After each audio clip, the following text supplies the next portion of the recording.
Hello everyone! Welcome back mga katropa!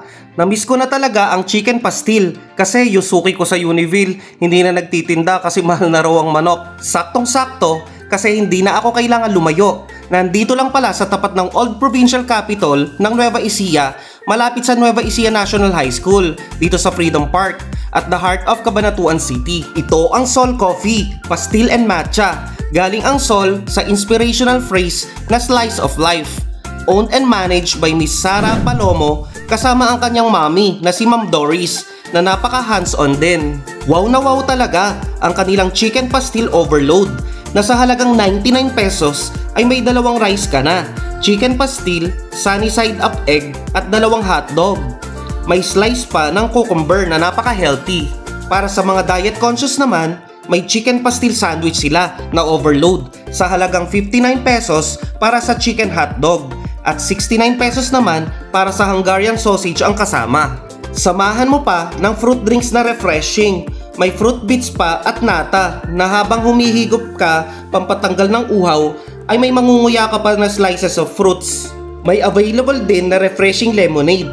Bukod din dito, may best-selling drink lalo na sa mga Gen Z, ang matcha. Dito nga ay pinakita ni Ma'am Sara ang pag-prepare. Naikwento rin niya na mas mabilis sa ngayon ang matcha flavored drinks kaysa sa coffee. Ang matcha nga pala ay galing sa finely ground powder ng green tea na may bright green color. Meron itong antioxidant content kaya nakakapag-lower ng risk sa iba't ibang sakit. Nakakapag-improve ito ng cognitive function. Nakakapag-boost ng alertness without the jitters from caffeine. It also supports the liver and nakakatulong sa pagkontrol ng timbang dahil sa taglay nitong metabolism boosting properties. Mga katropa, ito nga pala yung kumpletong listahan ng mga presyo at mga menu nila rito. Paki-pause na lang.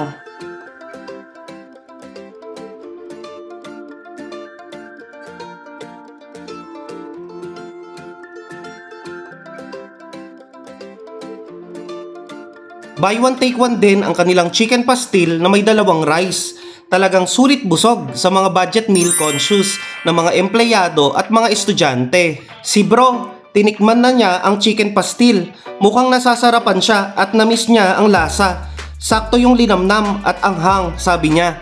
Sobrang namiss ko rin talaga ang chicken pastil. Eto, tinikman ko na at napakasarap talaga. Sakto, hindi pa ako nag-lunch. Mahilig ako sa matatamis kaya ito yung flavor ng drinks na napili ko. Tikman na natin.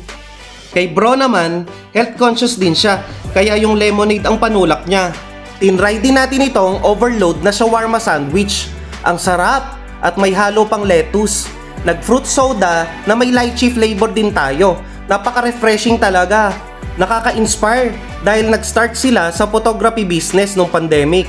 Naalala nyo ba sila nung 2021? Sila yung may photo booth dito pero hilig talaga ni Miss Sara ang coffee business. Kaya nagdagdag na siya ng pastil at iba pang menu na patok sa mga estudyante.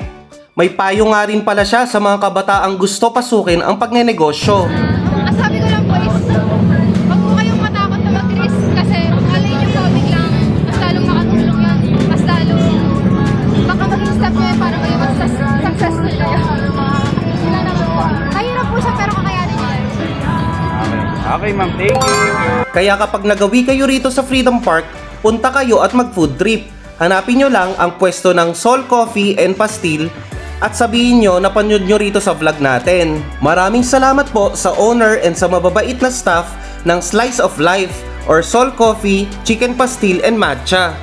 Mga katropa, don't forget to follow, like, and share this video. Once again, this is J.R. De La Peña. Thank you for watching Kuy JR TV.